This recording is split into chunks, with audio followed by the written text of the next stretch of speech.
It's the most wonderful time of the year. But not for everyone. Santa has brought his sacks early this year. Yeah, It's been an absolute madness of a game week, and we're here to cover it all. I mean, where do we begin? Alan Sugar, you're fired, mate. It's one of those mental. ones. Bring back the It's apprentice. absolutely mental, but it has been coming. Who are we starting with first?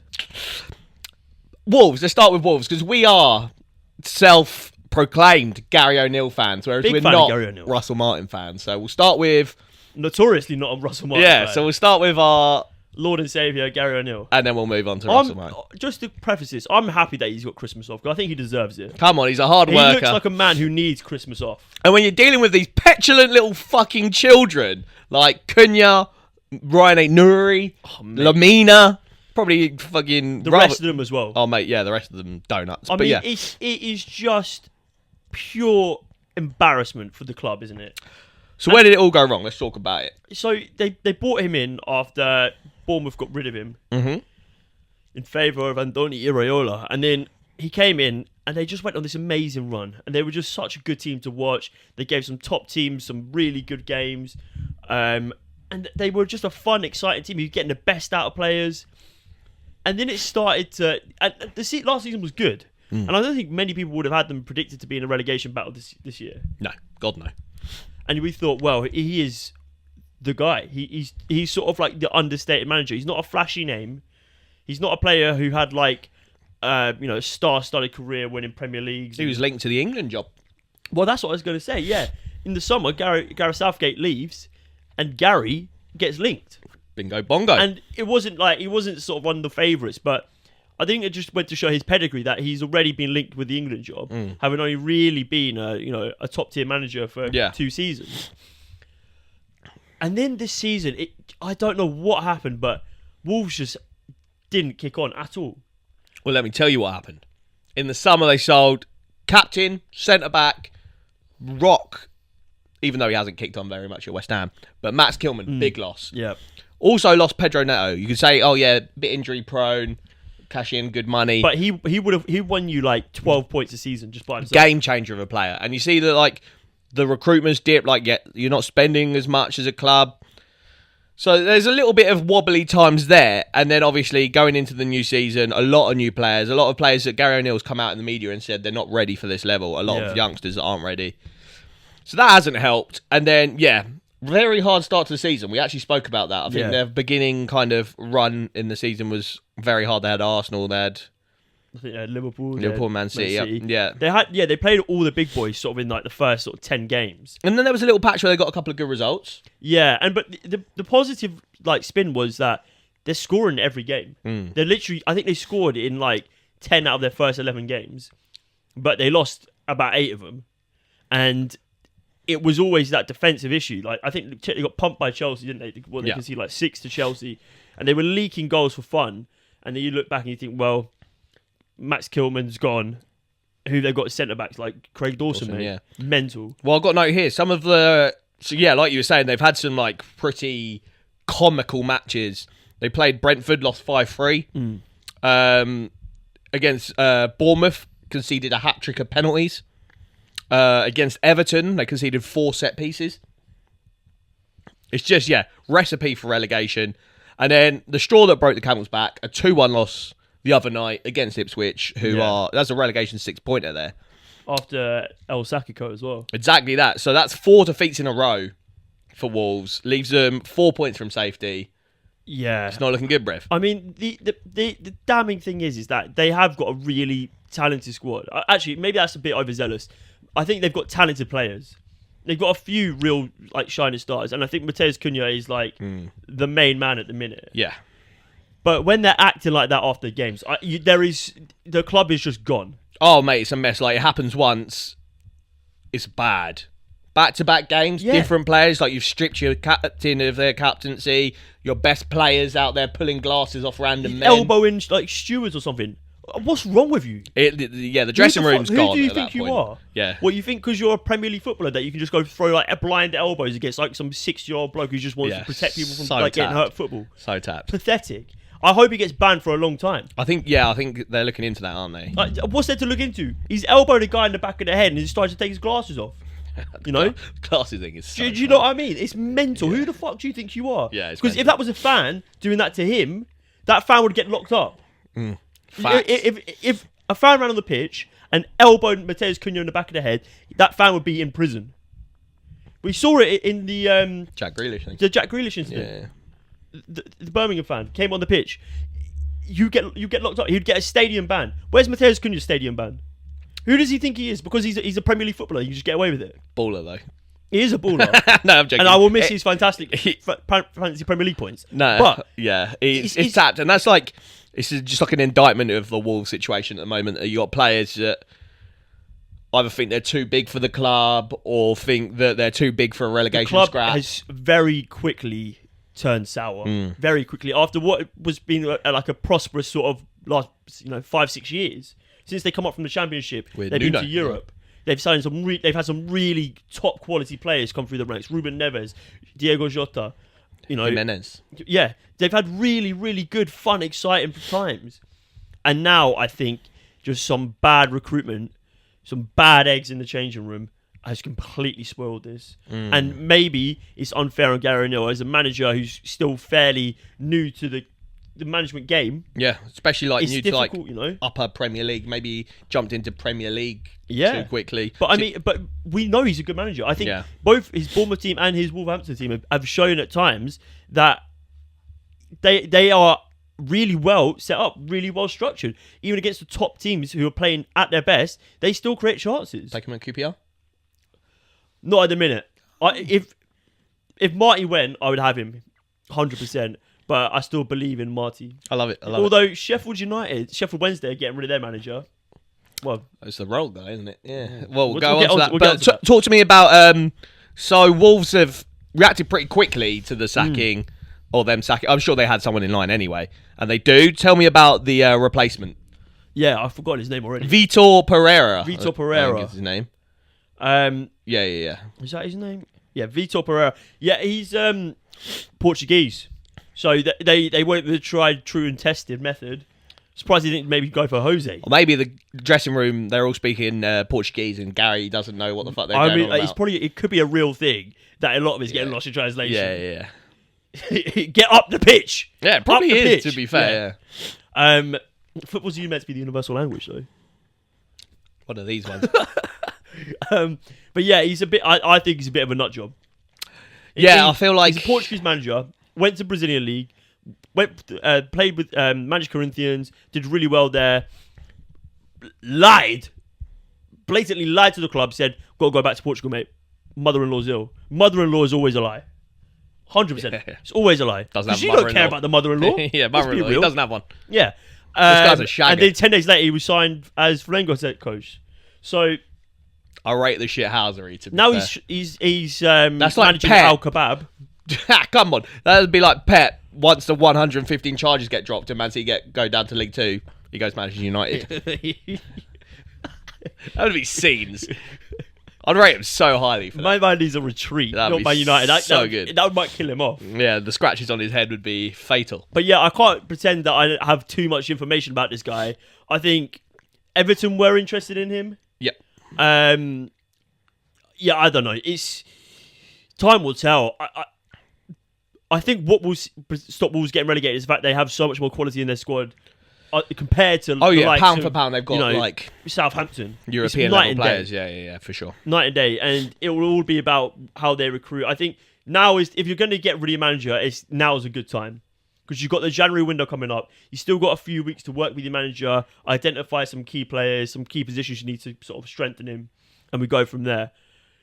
But I do feel for Gary O'Neill. I do feel for him, and I think it won't be long before we see him back in either a top-tier Championship club or a Premier League job. Because I think he's actually a really, really robust and good manager. Yeah, he speaks well, doesn't he, Gary, to be fair? Yeah, I like him a lot, and he's a big QPR legend, so I hope he does well.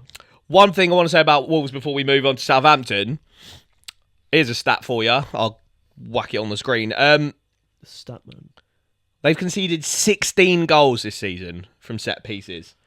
Next worst is Southampton with 8. So they're double the next worst. Did Arsenal draw against Wolves?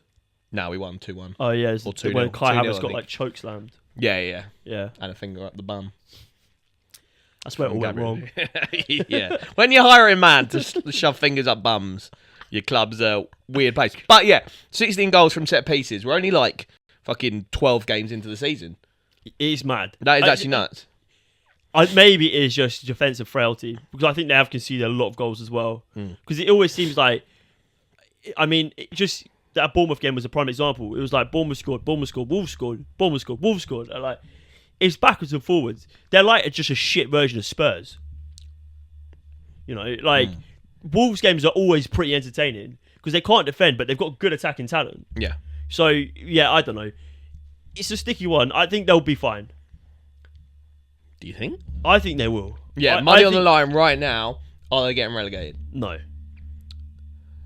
Yeah, I'd probably... It's weird that we think that, though. They're 4 points adrift.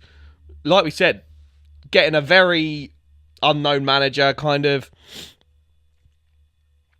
dressing room's in a bit of disarray. These are the squads I think they're better players than. Yeah, but better players doesn't always do that. Ipswich, Leicester. Maybe they're Everton. lucky Southampton have also sacked their managers now. Yeah, I think... Yeah, Southampton... They're already above Southampton. Southampton isn't a thing that they need to try and overcome. They need to overcome the teams above them. Yeah, I mean, they're actually 5 points adrift. Oh. Leicester on 14 points. Yeah, it's a sticky one.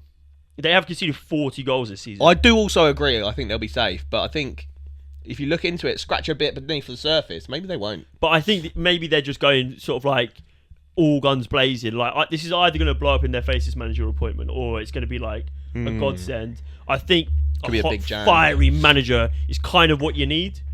Maybe if Cunha doesn't get a ban, they offload him in the January window for P. And yeah, but who's going to want to sign him for like? What do you mean? You say for P, He's but like what, like baller. 60 million? Yeah.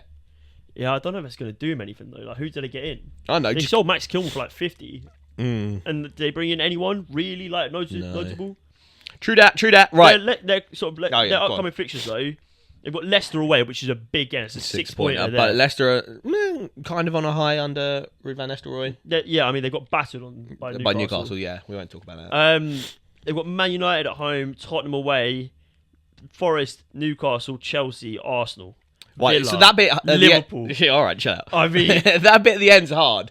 But if you beat Man United and Spurs, or get results against Man United and Spurs, who are it's doable, capable of losing those games, that would give you some good momentum going into the bigger games. Yeah, then you've got Newcastle away, St James's Park, difficult place to go. Big L. I think Arsenal and Liverpool failed to win there this year. Years. They've got Newcastle away, Chelsea away, Arsenal at home, Villa at home, Liverpool away, even Bournemouth away. Yeah, that's rough. It could be a very dodgy start for that new manager. So maybe what happened is, and I don't know, I haven't got like all their fixtures and results up, but he was given the leniency of the hard start to the season, and then now they've got the second hard start, but that middle period, where they should have got dubs, they haven't been getting dubs. That's a problem. I mean, the Premier League is a competitive league, and football's a fickle sport. Yeah. You're only as good as your last result. No one really cares what happened last year unless you've sort of won back-to-back titles. That is a perfect segue. No one cares what happened last year. Russell Martin led Southampton to playoff glory last year, and now he's been sacked. Talk to me about Russell Martin. I've said multiple times the man is a fraud. No, I'm just kidding. He's not a fraud. He's clearly a very talented manager. He's not one of those that just talks well to the media. Talks well to the media. He's like someone you'd bring home to your parents. He's a lovely lad. But Shagger, I reckon. His style of football is really, really good to watch. It's fantastic to watch if you're like Barcelona. 90% possession in the Championship. You're going to do it anyway. You're Southampton. You had players levels above the Championship. I was exactly when I was thinking about it. I was like, he is just like this year's Vincent Kompany. Potentially. And just like a style of play that works with a dominant team in the Championship, but even at the Championship, doesn't work. When he was a manager at Swansea, the same complaints came out over and over again. All the possession, No fucking product. Nothing at the end. Is that a player problem though, or is that a him problem? No, because it's persisted throughout his career. I think he when he was at MK Dons, I think. Same thing. Just constant possession football. Nothing happening at the top end of the pitch. And he is clearly a very talented manager, but his sort of naivety and lack of willingness to sort of change it up in the Premier League has cost him his job. Yeah. And I think even in the last game against Spurs, where it wasn't really like individual errors that cost them. We'll talk about the individual errors. It was just pathetic defending, pathetic like football from them. Yeah. In games gone by, where they've actually been in it, like I think against Man City, it was individual errors that cost them. And it's been a constant theme. And it's just this, is it stubbornness or is it naivety, where he just says, right, maybe let's take the pressure off the centre-backs. They clearly can't do it. Let's adapt to the style of football. Let's play to our strong points. Oh, we've got, fast forwards. Let's get that on there. Oh, we have like some quite talented wide players. Maybe let's utilise them. Yeah. But when you're constantly losing the ball outside the edge of your box, you're going to ask for trouble. And in the Premier League, you get punished. Yeah, it's mental that like they knew their goalkeepers weren't good enough to do the passing out from the back. That's why they signed Ramsdale. Ramsdale's injured now, and you're using your two backup goalkeepers and still trying to do that passing out from the back when they're not good enough to do it. Hence why you signed Ramsdale. Change your system. Southampton. But even when Ramsdale was playing, the team wasn't good enough to do it. Oh yeah, it's still bad, but like you can see like the kind of foundations are there. You get a keeper that can do it. You're starting to like.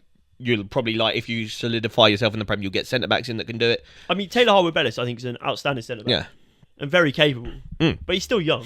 Yeah, and you're asking a lot of him. I'll hit you with some stats. So Southampton have made more errors leading to shots, 27, and more errors leading to goals, 11, than any other team in the Premier League this season. So like exactly like you say, they're masters of their own downfall here. Mm-hmm. Like you said, Russell Martin. It might be a style of play thing. The players might not be firing at this level. But when you're shooting yourself in the foot as often as this, you're starting a 100-metre race from 100 metres behind. Oh, 100%.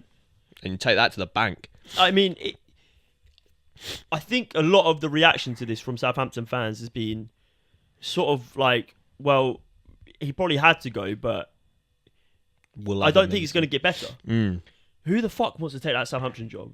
Because, mate, that is an almost certain relegation. Yeah, it's one of those. It's like, and I think I said this about, I can't remember who, but last year. It's like, it depends what remit the board are giving to this new manager. If this new manager comes in and they're like, we know we're going down, prepare this squad for next season in the Champ, people might want to take that job. Gary O'Neill might want to take that job. But if they're hired and they're like, your job is to keep us up, that's a hard job. I think, that's pretty much it. If you're saying to someone, your job is to keep us up, you've got to get someone either from a foreign league, because they might not be as clued into or someone with Premier League quality. Sam Allardyce.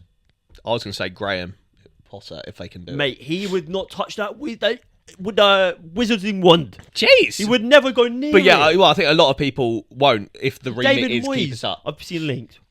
That man has enough sense in his head to stay away. Well, that's it. If the remit is keep us up, you've got to be tapped in the head to think you can keep the Graham lot up. Potter and David Moyes are smart enough to know that that's almost an impossible task. Well, that's what I'm saying. You've got to be tapped in the head. So are they willing to be Championship managers for a season? Yeah. That's the thing. You've got to be tapped in the head. So I think for them, it's like maybe a sort of like Luton job. That's exactly what I must have been talking about. I can't remember. Well, I think who is this Roll guy that linked? Danny Roll. So last season, when QPR, Sheffield Wednesday were all struggling around the bottom. He kept them up last day of the season. Yeah, well, Sheffield Wednesday were really struggling. Yeah. And QPR signed Mike Cifuentes. Danny Roll went to Sheffield Wednesday. And both teams went on like a crazy run at the end of the season. QPR were clear by like Come on. game week 35. And you thought you were going to bloody win the league the next season. Soon come. Come on. But Danny Roll did a really good job, and he's carried it on this year where QPR sort of stumbled. I saw he had quite a good track record as well, not like managerial level, but I think he was assistant coach at Bayern. I think he's been in the German FA. Oh, he's a manager with real pedigree. He's almost like a sort of semi-successful Michael Beale. lots of pedigree. Oh. He's been there, done it. I think he worked with Hasenhuttl as well at some point. Who was a former Southampton. manager, So yeah. no, I think And so could be interesting. I think maybe that would be a smart choice. Southampton's a step up from Sheffield United. Even if they get relegated, then they've got a really good Championship manager there who's going to have good players at his disposal. Yeah. So maybe it's a look to build on. Whereas before, when they fucking sacked off, can't remember who it was, and got in Nathan Jones, that's almost, you know. That wasn't Hasenhuttl, was it? No, Hasenhuttl was, because they sacked someone. They sacked Hasenhuttl, got someone in, went terribly, and then they got Nathan Jones, I think. But yeah, I don't know. For me, Southampton, like I was saying earlier, I hate to break it to you, it's doom and gloom. I don't think you're staying up. So you need to hope the board realise that is the situation and get a manager that is good at squad building in the champ, because I think you've got players in this team that could end up moving on. Do you know what? It was Hasenhuttl. And then they got in current Hull City manager Ruben Sellers. Oh, yeah, I remember him. And he wasn't Then there Nathan long. Jones, Yeah. and then Sellers, and then Russell Martin. But yeah, I think it's a poison chalice if you're going into this thinking we've got to stay in this league. I'm thinking Wolves won't be able to, and Wolves have got better players all over the park than Southampton. Mate, this is going to be... So it could be techie. It's going to be a rough second half of the season. Yeah. 'Cause I don't think he gets better. No. I really don't. And I think Russell Martin will probably find himself another Championship job. And then we might be here in a few years where... He's back again. Yeah, people say he's a couple of years older, a couple of years smarter. And hopefully he's developed from this experience. 'Cause I think he's a really talented manager. Yeah. And there's clearly a great footballing brain there. Maybe he just needs to sort of learn the ropes, you know. Maybe just have a couple knockdowns. It's get just that like, edge. start learning that maybe plan Bs are necessary. There's some things in life. You need it at the top end as well. Like Arteta was kind of labelled with doesn't have a plan B, and over the years he's kind of developed a plan B, and we'll talk about him. Well, yeah, and But even Pep Guardiola. you need that in your arsenal. There are some things in life you can only learn through experience. And, Exactly. You know, good luck to Russell Martin. I hope Yeah. he does well. I was going to say something I completely forgot what I was going to say. Mowell. What we got next on the agenda, boy? Right, two managers that haven't been sacked, but have got to be next on the pipeline, surely. Mikel Arteta and Pep Guardiola. I'm not condoning either of them being next on the pipeline, but we're here to discuss. Hold up. Hold up. What if Southampton just do what they've done before and take Luton's manager and get Rob Edwards? Is that a mad shout? Is that him failing upwards? Maybe that's like... Because they're struggling as Yeah, well. I was going to say they look rough. I don't know, maybe. Yeah. Oh, carry on. But yeah, Pep and Arteta, I will preface this all by saying I'm not Arteta out, but you can be... Oh, this is what I was going to say. Do you know the meme where it's like, just put the fries in the bag, bro? I saw a tweet and it was like someone tagging Southampton and it was like, just put Tyler Dibbling in the bag, bro, and go back to the Championship. And I was like, yes. Get that kid a big move and then fuck off. But yeah, Arteta and Pep. You're not Arteta out. I'm not Arteta out, but I am... Waning. Not even waning, but I'm just... There is clear problems and I am here to criticise. Yeah. I think everything's just amplified by the fact that the league is so there for the taking this year. And it stinks that we're not taking it. It's just the worst time to sort of like have that hiccup. So, back-to-back draws, back-to-back snooze fests. If you haven't scored a goal from open play. Yeah, if you ignore November. the Champions League in the middle, which kind of papered over some cracks. Yeah, the result away against Fulham, you kind of take it or leave it. You saw Liverpool struggled there this weekend, so it's not... I mean, was Andy Robo's thing a record? Because mate, the ball is like, it's not even going forward. The ball's going like sideways. It's scuffed like... And the striker takes a shot, doesn't he? Yeah, and Jimenez has a shot on goal. Yeah. And then because of the rules of the game, they went back to the initial foul. Yeah. Even though Jimenez had a goal scoring opportunity. No, it So wasn't. what was he denying? Yeah. Fuck knows. Mate, stupid. But yeah, Anyway, but yeah, Liverpool dropping points. Liverpool dropped points at Fulham, so that in isolation, I don't think is that bad a result. We didn't play great, but games like that happen. Everton at home, got to be winning. Got to be winning. And both games after, Arteta comes out and says, we dominated the game. I think in the Fulham game, they had like one shot on goal when it's the one they scored. In the Everton game, they had no shots on goal. And he's like, we did everything to win the game. That's all well and good. Dominate the game. But if you're... the style of play is so fixated on dominating all facets of the game defensively, you're sucking out the offensive kind of. You're just losing that spark. You can't rely on Bukayo Saka or Odegaard to have a bit of magic in a game. It's literally Saka or set pieces. And it's normally Saka on set pieces. Before, you guys were so fluid. You were scoring 4. You were sending teams home at like the 30th minute. And so it's like, where is this coming from? Where some games we're unbelievably fluid, moist, dripping wet, making, like you said, making teams leave in 30 minutes. And then some games we are so dry. Maybe what is happening? Injuries have a part to play. Because people said when we had no Odegaard, that was the missing piece. And then he came back in, we had a couple of good games, on fire a couple of games, like that West Ham one. And now it's dried out again. Yeah, I think... Yeah, you're not as good as you were last year.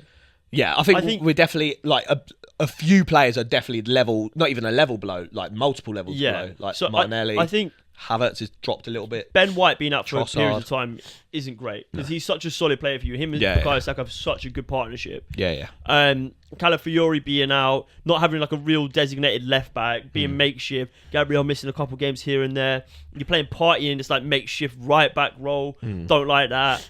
And then like you don't know who your best midfield is. Yeah. You don't know where Declan Rice's best position is. Is Declan Rice better in the 8 or is he better in the 6? Yeah.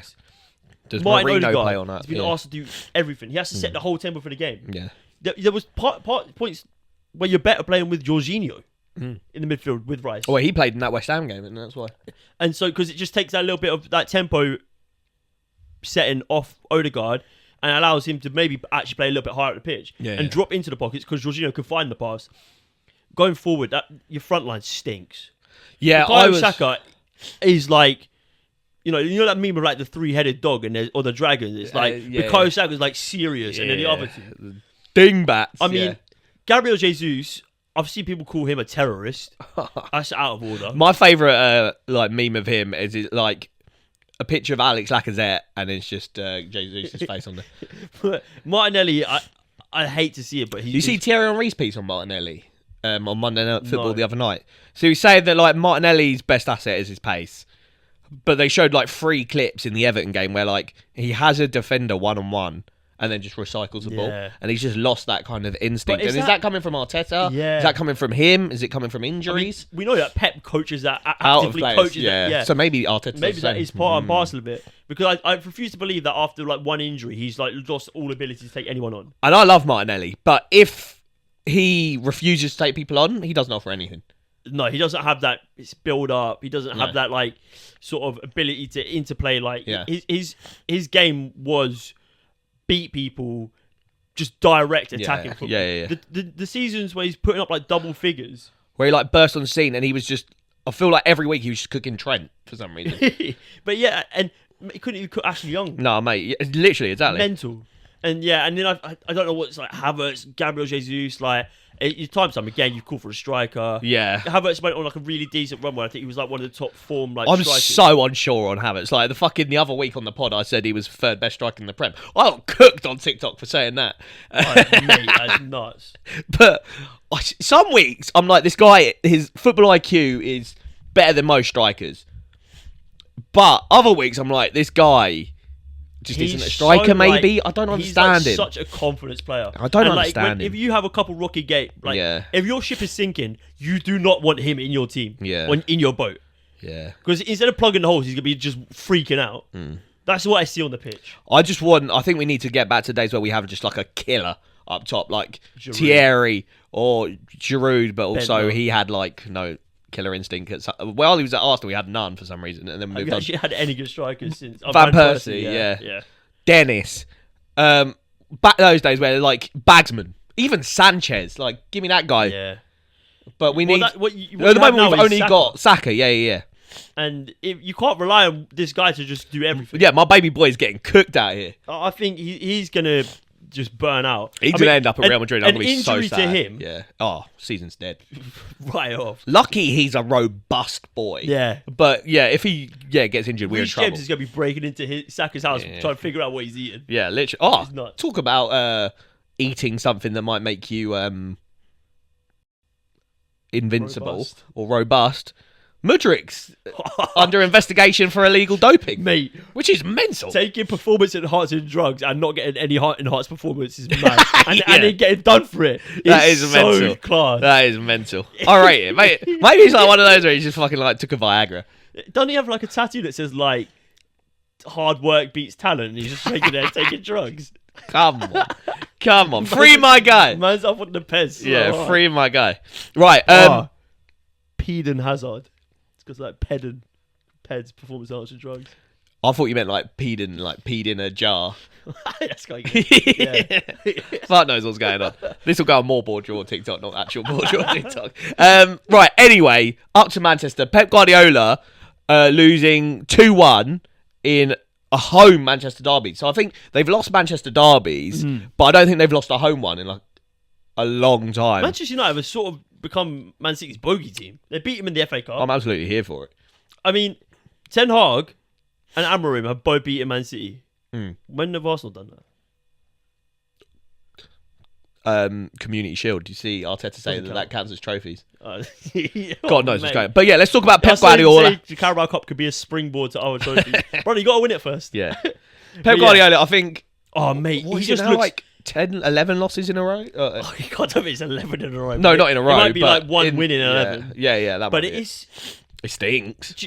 Does it not make you feel like unsettled? Like the equilibrium is just off. I was going to say the equilibrium is coming back. Yeah, but that's like we've just dealt with this like status quo like for so long. Yeah. And now that things are like shifting, I don't know what to believe anymore. I don't know where my head is. What the future looks like. And Pep is suffering. And it's so weird to see such a giant of the game just have no answers. Yeah. That's the thing. It's like you think if anyone has answers, it's Pep Guardiola, but and if you even think for a minute that sacking Pep is the answer.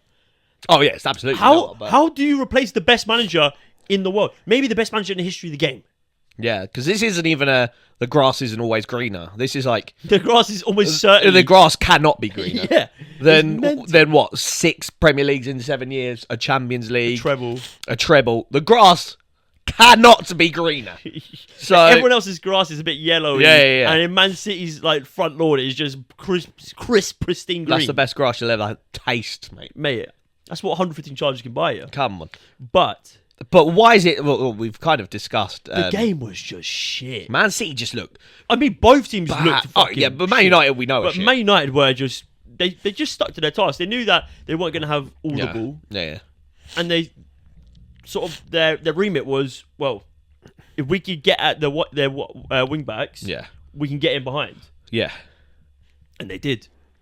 They've just got so many players that like Man City, like we were talking about Arsenal, that are like playing below their level. Man City have got like the same. I think there was a point where they actually started to like get a bit of a stranglehold in the game, and it was still at 1-0. Yeah. And like City started to sort of rise in the ascendancy again. And then they brought Kovacic on and just lost all momentum. Like, I don't know what... Every time he gets the ball, he's just like... takes a sting out of everything. Yeah. He's a bit of like a wet wipe midfielder. I don't get like... I don't know. Sometimes I think he's techie, and then it's because he's big, and occasionally he has like a nice first touch. Yeah. And he like runs with the ball and plays it. And you're like, oh, that's the kind of guy we want. Yeah. But I think he's just so ineffective. Their team is just soft. Well, that's the thing. They've just got so many players that, like, you used to think of Man City and be, like, scared. World-class ballers everywhere. It was like, do your Premier League best 11, and it was like 9 Man City players. Now, genuinely, they've just got dons that I wouldn't even bat an eyelid. If I was another Premier League club and I saw that I was coming up against Savinho or Doku, I'd just be like, these guys are wet. Yeah. But that's because they're training against Kyle Walker, you know? Yeah. So they don't have to have any standards. Like, they used to have Sterling... killer. I saw someone Leroy say, Sané. I saw someone say Arsenal have got Sterling on like a free loan. They're only paying like 10% of his wages, and they're still getting robbed. Yeah, facts. But yeah, And he said he wants to stay past Jan. He's played like 10 minutes. And he mate, wants to... he's like Mahrez. Yeah, Mahrez. Down to Savinho and Doku, like the biggest downgrade. I think it might be the most overlooked. Mate, he is crap. Like, I knew the moment he came in that his style of play just doesn't translate to the Prem. Yeah. Especially a Pep team. Yeah, like, just there is no one in that team. Even Haaland is just a shell. Oh, mate, levels have dropped massively. Like, we know Kyle Walker's pants. But, like, defenders like Ruben Diaz, stupid tackle to give away the pen for Man United. Vardiol is solid. Yeah, exactly. Vardiol's solid. But, like, Akanji and Ake, we thought they were, like... World class. World class. Why are these dudes, like, fucking... How do they snap up Akanji for 15 million? Yeah. Now he's looking like a 15 million pound player. Ake, what's happened to him? He was best right back, centre back, and left back in the league last season. Mate, Edison, he's just falling off a cliff. Edison, Phil Foden. I speak about him every single week. Kid is a waste of space. You see players like fall off and they drift in and out of form, but the whole team has just fucking. They were flying at like 30,000 feet, and they are very, very quickly crashing to the ground. It's completely shambolic what you're watching. Do you know at the beginning of The Dark Knight Rises where Bane's on the plane Yeah. and he's like, they need one of us in the wreckage, brother. That's what I feel about Phil Foden. Just leave that guy in the wreckage of this fucking disaster and move on. This time last season, if you had said that Man City need open heart surgery, I would have said you're laughing. Yeah. But now there could Look be a at it. serious It's looking need ugly. for a massive overhaul. It's mental that we're sat here saying, so the two teams that were clear last season, the two teams that have been clear the last 2 seasons, both managers and teams need to take a long, hard look at themselves. It's mental. That's the beauty of the Premier League, man. I am enjoying it. I'm just a bit, so I just don't know where my head is, mate. I don't know what to think anymore. love Every weekend I'm getting thrown a surprise here and there. Sometimes you want some stability, you know? Come on. Just a little bit of stability. Yeah. Oh, mate, it's just... And Chelsea might win the league. I think that's the worst part of it all. If it's Liverpool, I'm kind of like annoyed, but it's like funny because they laud Jurgen Klopp as this fucking GOAT manager. And then Slot's come in and done it in one season, mate. Yeah. Chill out. Anyway, no segments this week fuck because the segments, because it's Christmas. it's Everyone's Christmas. I'm off. Everyone's off. We'll be back when I can be asked to organise some segments. Yeah, 100%. Allow me, man. But Sometimes I do forget. head on over to Classic Football Shirts using our link in the description. It'll take you straight to the website. You don't have to do anything. We've done all the work for you. All you got to do is click on there and shop for some nice, sexy football shirts for you, your friends, your family, your girlfriend, your nan, your dog, whoever it be. Use the code BoreDraw10 at checkout and you can save yourself a nice little 10% off right before the holidays. And I do believe if you order now, you may get it in time for Christmas. So That's what they you say. can do it today. But yeah, it's been BoreDraw. This has been episode 118, the El Saki Co. And it's live. Yeah, but...